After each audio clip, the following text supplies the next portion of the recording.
सर्वेभ्यः नमो नमः। अहं विजेन्द्रः भवतां सर्वेषां हार्दं हार्दं स्वागतं करोमि अस्यां संस्कृतकक्षायां। प्रिय छात्राः, हमारी जो संस्कृत की पाठ्यपुस्तक है शारदा संस्कृतम, इसके अंतर्गत हम अपने पहले पाठ के 3 श्लोकों को पढ़ चुके हैं। तो जो बचे हुए 3 श्लोक हैं उनके अर्थ के विषय में जानेंगे हम आज की इस वीडियो में। तो आइए शुरू करते हैं। तो ये रहा आपके पास चौथा श्लोक। आपका क्या लिखा, पहले हम इस श्लोक का जो है वह सस्वर वाचन करेंगे। तो इसका सस्वर वाचन इस प्रकार से है। दृष्टिपूतं न्यसेत् पादं वस्त्रपूतं जलं पिबेत् सत्यपूतां वदेत् वाचं मनःपूतं समाचरेत्। समझिए, ये इसका सस्वर वाचन है। इसी लय के साथ आप इसका निरंतर अभ्यास करेंगे। तो चलिए आइए अब हम देखते हैं इसके अर्थ को। तो इसमें पहला पद है, दिया हुआ है क्या, दृष्टि पूतम। जो पूतम अर्थ शब्द होता है, इसका अर्थ होता है पवित्र। इसका अर्थ क्या होता है, पवित्र। तो कहे दृष्टि पूतम, दृष्टि अर्थात आपकी नज़र जिसके द्वारा आप देखते हैं। तो कह रहे कि दृष्टि पूतम, नज़रों के द्वारा पवित्र। तो यहाँ पर नज़रों के द्वारा पवित्र का अर्थ क्या है कि भाई पवित्र करने का तात्पर्य क्या है, उसको भली भांति देखना। तो होता है दृष्टि पूतम अर्थात भली भांति देख करके न्यसेत, न्यसेत मतलब आगे रखना चाहिए। तो क्या, पादम, पादम अर्थात पैर। ठीक है, तो दृष्टिपूतम न्यसेत पादम। आगे क्या लिखा हुआ है, क्या, वस्त्रपूतम जलम पिबेत। क्या लिखा हुआ है, वस्त्रपूतम जलम पिबेत। तो वस्त्रपूतम अर्थात वस्त्र के द्वारा, पूतम अर्थात पवित्र करके, जलम अर्थात जल को, पिबेत अर्थात पीना चाहिए। समझ गए कि जो जल है उसको हमें वस्त्र से छान करके, वस्त्र के द्वारा छान करके उसको पवित्र करके फिर हमें उस जल को पीना चाहिए। समझ गए। तो इस पहली पंक्ति का अर्थ हो गया कि दृष्टिपूतम न्यसेत पादम अर्थात भली भांति देखने के बाद ही हमें पैर आगे रखना चाहिए, आगे बढ़ना चाहिए।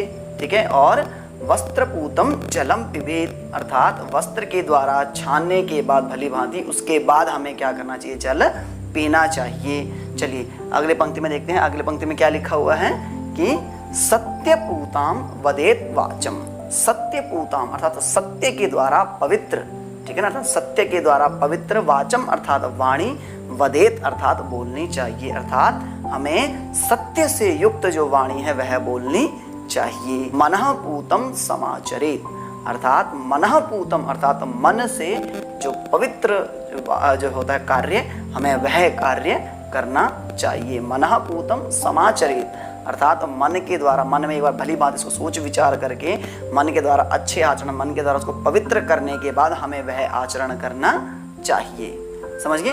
चलिए अब हम देखते हैं हमारा, ये हमारा श्लोक हो गया। पहले एक बार दोबारा मैं इस अर्थ को, श्लोक का अर्थ बता देता हूँ।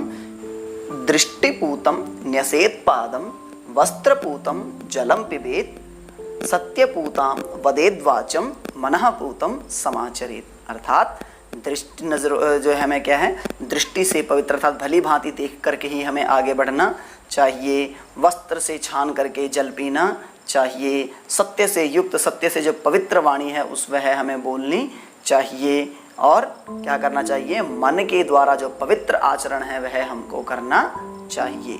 समझ गए। चलिए अगला श्लोक देखते हैं। अगला श्लोक क्या लिखा है कि कीटोपि सुमनः संगात। ये आपके पास श्लोक दिया गया है। एक बार पहले हम इसका सस्वर वाचन कर लेते हैं। कीटोपि सुमनः संगात आरोहति सतां शिरः। कीटोपि सुमनः संगात आरोहति सतां शिरः। अस्मापि याति देवत्वं महद्भिः सुप्रतिष्ठितम्। अस्मापि याति देवत्वं महद्भिः सुप्रतिष्ठितम्। ये इसका सस्वर वाचन हो गया। आइए अब देखते हैं हम इसका अर्थ। क्या कहा गया है कि कीटोपि, पहले हम इसका संधि विच्छेद कर लेंगे। क्या होगा, कीटः अग्रे अपि। कीटः अर्थात कीड़ा, अपि अर्थात भी। तो कीटः अपि अर्थात कीड़ा भी, सुमनः संगात, सुमन कहते हैं फूल को। सुमन किसको कहते हैं, फूल को। तो सुमनः संगात, जो कीड़ा होता है वह भी क्या होता है, सुमनः संगात अर्थात फूल के साथ क्या होता है, आरोहति, आरोहति अर्थात चढ़ता है, सताम शिरः अर्थात सज्जनों के सिर के ऊपर। ठीक है ना। हम देखते हैं ना जब जो फूल माला होती है इसके अंदर क्या होता है, कीट होते हैं। लेकिन जब हम वह फूल माला क्या होता है भगवान के ऊपर चढ़ाते हैं तो क्या होता है, फूल के साथ साथ वह कीड़ा भी वह क्या होता है भगवान के ऊपर चढ़ जाता है। तो अर्थात कहते हैं कि इस प्रकार से ये जो कीड़ा होता है, छोटा सा कीड़ा होता है, वह भी क्या होता है फूल के संग के कारण वह क्या होता है भगवान के सर के ऊपर, भगवान के गले में चला जाता है, भगवान के गले में चढ़ जाता है, भगवान का जो है वह संपर्क सानिध्य प्राप्त करता है। ठीक है, तो इसी प्रकार क्या कहा गया है, कीटोपी सुमना संगात आरोहति सताम शिरः। आगे क्या है, अश्मापि, अश्मापि का भी संधि विच्छेद क्या होगा, अश्मा अग्रे अपि, क्या होगा इसका संधि विच्छेद, अश्मा अग्रे अपि। अश्मा कहते हैं पत्थर को, तो अश्मापि अर्थात पत्थर भी क्या होता है, याति, याति अर्थात प्राप्त करता है, देवत्वम अर्थात देवत्व को।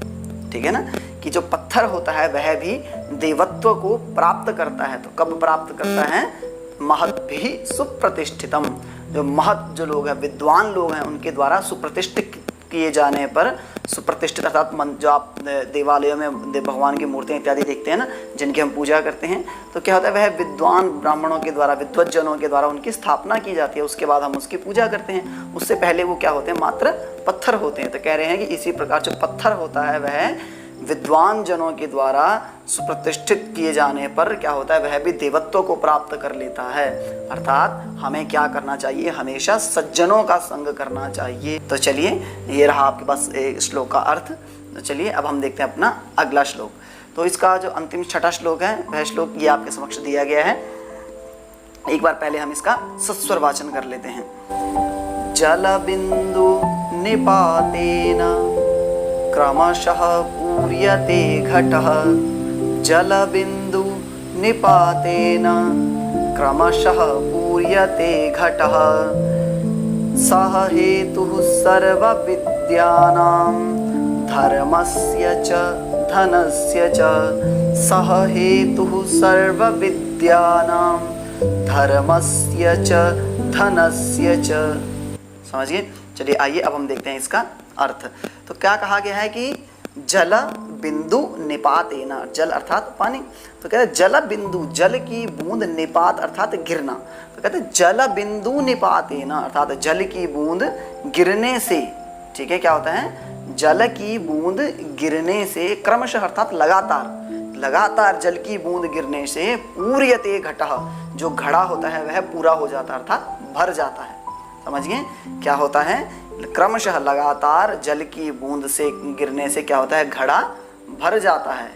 अगली पंक्ति में क्या कहा है, सह हेतु सर्व विद्यानाम, उसी प्रकार से वही सभी विद्याओं का हेतु है, धर्मस्य च और धनस्य च, धर्मस्य च अर्थात धर्म का, और धनस्य च अर्थात धन का भी।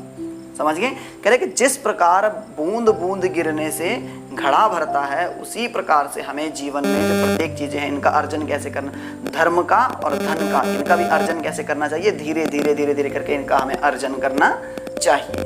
समझ गए, तो ये रहा आपका पूरे श्लोक का अर्थ, इसको आप लिख लेंगे। इस जो पाठ के जो हमारे पहले के 3 श्लोक हैं और ये वाले जो 3 श्लोक हैं, इन दोनों की PDF मैं आपको दे दूंगा। इसके श्लोकों के अर्थ को आपने लिखना है और इनको अच्छे से याद करना है। जिसने अभी तक पहले वाली वीडियो नहीं देखी है, नीचे डिस्क्रिप्शन बॉक्स में इसका लिंक दिया गया है, आप उसको बार बार देख सकते हैं। तो चलिए आज की वीडियो में सिर्फ इतना ही। हम अपनी अगली वीडियो में जानेंगे हमारे पहले पाठ के अभ्यास के प्रश्नों को। तब तक के लिए आप इन्हें देखते रहिए, श्लोकों का सस्वर वाचन कीजिए और इन्हें याद कीजिए। धन्यवाद।